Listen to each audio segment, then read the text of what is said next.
Hi friends, KG chicken స్పైసీగా చేసుకోవడం ఎలాగో చూడండి. ముందుగా చికెన్ శుభ్రంగా కడిగి ఉంచుకోండి. తర్వాత 2 లీటర్లు వాటర్ వేసుకోండి. తర్వాత దాంట్లో కొద్దిగా పసుపు, కొద్దిగా ఉప్పు, కొద్దిగా అల్లం వెల్లుల్లి పేస్టు వేసి శుభ్రంగా కడగండి. కలపండి. కలిపిన తర్వాత దాన్ని తీసుకెళ్ళి పొయ్యి మీద పెట్టి వెలిగించి ఒక 20 నిమిషాల దాకా ఉడికించండి. 20 నిమిషాలు ఉడికిన తర్వాత ఇలా అవుతుంది. దాన్ని అంతా కూడా ఒక జల్లెడ తీసుకుని తర్వాత ఒక మూకిడి మంచిది కళాయి చూసుకుని దాంట్లో ఒక 2-3 స్పూన్లు చూసుకొని తగినంత ఆయిల్ వేసుకోండి. తర్వాత దాంట్లో ఉల్లిపాయ ముక్కలు, కరివేపాకు వేసి బాగా వేపండి. వేగిన తర్వాత చూసుకోండి, కొద్దిగా గోల్డెన్ కలర్ వచ్చేదాకా వేపండి. వేపిన తర్వాత పచ్చిమిర్చి, మిగతా ఇంగ్రీడియంట్స్ కూడా వేసుకొని వేపండి. వేపిన తర్వాత మళ్ళీ ఈ పచ్చిమిర్చి కూడా వేగిన తర్వాత అల్లం వెల్లుల్లి పేస్ట్ కూడా వేసుకోవాలి. చూపిస్తాను, ఆగండి.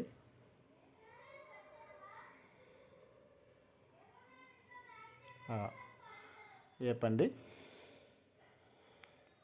అల్లం వెల్లుల్లి పేస్టు, పెరుగు అన్నీ వేసి మళ్ళీ వేపండి.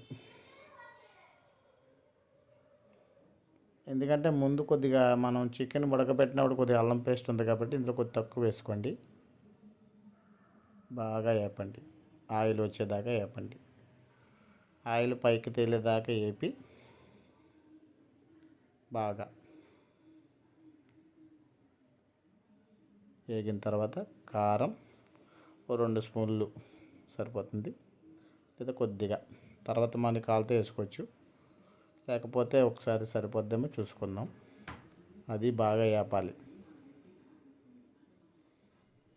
అల్లం వెల్లుల్లి పేస్ట్ అది వేగిన తర్వాత చికెన్ వేయండి. ఉడకబెట్టిన చికెన్ ఉంటుంది కదా, దాంట్లో వాటర్ తీసి ఒకసారి ఇప్పుడు మొత్తం బాగా కలపండి. బాగా మొత్తం కలిసేటట్టు కలిపి చూసుకోండి. ఏదన్నా పట్టుకుని కలపండి. కలిపిన తర్వాత బాగా కలపండి. కొద్దిగా ఫ్రై అంతా దానికి అంటుకోవాలి. కొంచెంసేపు అలా అవుతుంది. తర్వాత ఈ విధంగా వస్తుంది. ఈ విధంగా వచ్చినప్పుడు కొద్దిగా వాటరు, మరగపెట్టిన వాటర్ ఉంటుంది కదా చికెన్, అది కొద్దిగా ఒక గ్లాస్ వేసుకోండి. గ్లాస్ వేసుకున్న తర్వాత శుభ్రంగా కలపండి. ఎందుకంటే కలిపితే దాంట్లో ఏమన్నా కింద మనకి మిగిలిపోయిన ఉంటే మాడకుండా ఉంటుంది. అదిగో ఈ విధంగా కలిపిన తర్వాత చూసుకోండి, బాగా చూసుకోండి. ఇందాక నేను ఉప్పు వేయడం మీకు చెప్పలేదు, వేసాను, ఫస్ట్ మర్చిపోయాను. తర్వాత మనం మసాలాలు, ధనియాల పొడి, చికెన్ మసాలా,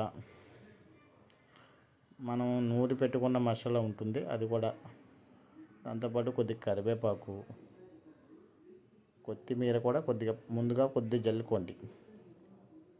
జల్లుకుంటే కొద్దిగా ఫ్రైకి పడుతుంది. అదిగో లాస్ట్లో మనకి ఈ విధంగా